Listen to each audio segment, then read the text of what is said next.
नमस्कार, बहुत स्वागत और एक बड़ा अपडेट आपको दे दें। दरअसल सोशल मीडिया पर और इस तरह की अलग-अलग सोर्सेस से जानकारी आ रही थी कि आईटीआर की समय सीमा बढ़ा दी गई है। वित्त मंत्रालय में अब सीबीडीटी की तरफ से एक बाकायदा प्रेस रिलीज़ जारी करनी पड़ी है और शुरुआत में इसी तरह से सीबीडीटी की प्रेस रिलीज़ को आधार बताया जा रहा था, लेकिन आयकर विभाग ने इसे झूठी खबर करार दिया है।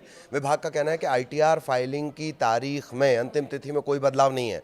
सोशल मीडिया पर जो खबरें हैं वो भ्रामक खबर थी, झूठी खबर थी और ऐसी एक खबर इनकम टैक्स रिटर्न फाइल को लेकर जुड़ी है। सामान्य करदाताओं के लिए जो असेसमेंट ईयर 25-26 है, उसके लिए आईटीआर दाखिल करने की अंतिम तिथि 15 सितंबर ही है।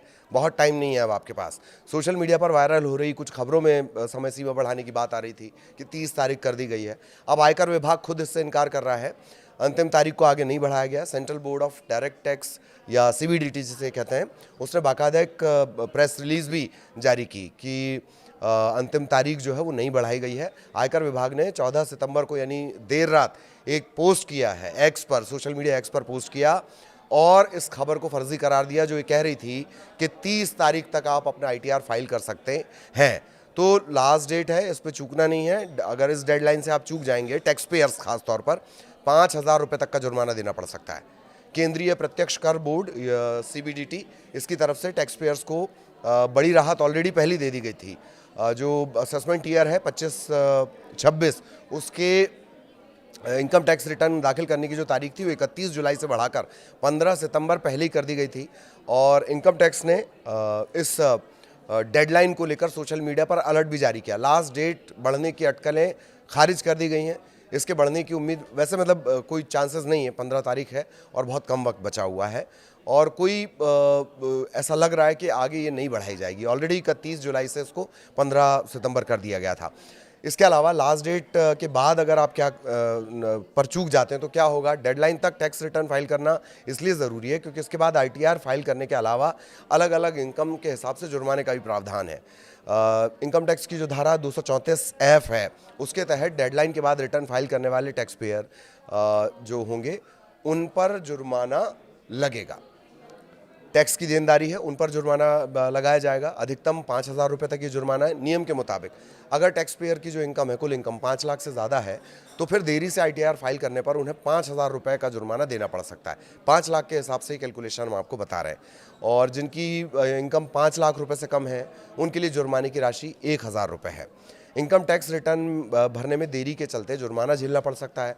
कई तरह की दिक्कतें और भी आ सकती हैं। टैक्स बकाये पर सेक्शन 234A के तहत 1% मासिक ब्याज देना पड़ता है। वहीं देर से अगर फाइलिंग पर रिटर्न की प्रोसेसिंग में भी वक्त लगता है तो रिफंड पाने में भी देरी का सामना करना पड़ेगा। और एक बात और ध्यान में रखें कि जानकारी छिपाने या गलत जानकारी देने के मामले में इनकम टैक्स एक्ट के तहत जेल का भी प्रावधान है। उन टैक्स पेयर्स पर जो लगातार टैक्स नहीं भर रहे हैं या जानबूझकर टैक्स चोरी करने के गंभीर मामलों से जुड़े हैं, उन पर ये कड़ी कार्रवाई की जा सकती है।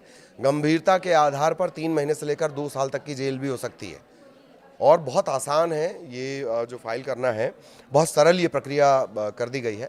आयकर विभाग का जो ई फाइलिंग पोर्टल है उस पर जाइए। ये है eportal.incometax.gov.in। आईडी पासवर्ड से लॉगिन करें। डैशबोर्ड पर आपको ई फाइल, उसके बाद आयकर रिटर्न और रिटर्न दाखिल, इस पर क्लिक करें। असेसमेंट ईयर 2025-26 सेलेक्ट करना है, कंटिन्यू पर क्लिक करना है, ऑनलाइन फाइलिंग का ऑप्शन चुनना है। अब टैक्सेबल इनकम और टीडीएस कैलकुलेशन के हिसाब से आईटीआर फॉर्म आपको चुनना है और फिर स्टार्ट पर आपको क्लिक करना है। अपनी आय कटौती का ब्यौरा देना है। टैक्स लायबिलिटी के मामले में ब्यौरे के आधार पर शॉर्ट विवरण दिखेगा। अगर लायबिलिटी नहीं बनती तो प्रीव्यू रिटर्न पर क्लिक करके वैलिडेशन के लिए आगे बढ़ें। ये वाला ऑप्शन आपको चुनना है। प्रीव्यू देखें, रिटर्न फाइल करें, पेज पर वेरिफिकेशन के लिए आगे बढ़ें और ई वेरिफिकेशन कंपलसरी है। ई वेरीफाई पेज पर वेरिफिकेशन के लिए जो ऑप्शन है, अलग अलग ऑप्शन है, वो चुनें। कंटिन्यू पर क्लिक करें। रिटर्न को ई वेरीफाई कराने के बाद फॉर्म को भरें और उसकी सूचना आपको स्क्रीन पर भी दिखाएगी। ट्रांजैक्शन आईडी और एक्नॉलेजमेंट नंबर स्क्रीन पर नजर आएगा। इससे आप भविष्य में जाकर अपने आईटीआर का स्टेटस चेक कर सकते हैं। ई फाइलिंग पोर्टल पर रजिस्टर्ड मोबाइल नंबर और ईमेल पर फॉर्म सफलतापूर्वक भरे जाने का जो मैसेज है वो आपको मिल जाएगा। लेकिन अब आपको बिल्कुल देर नहीं करनी है, बिल्कुल लापरवाही नहीं करनी है। ऑलरेडी आपको करीब करीब 1-1.5 महीना दिया जा चुका है अगर आप आईटीआर फाइल करते हैं तो। और इन खबरों को बिल्कुल नज़रअंदाज कर दीजिए। ये भ्रामक है कि 30 सितंबर तक तारीख बढ़ा दी गई है। 15 तारीख ही इनकम टैक्स फाइल करने की आखिरी तारीख है। नमस्कार।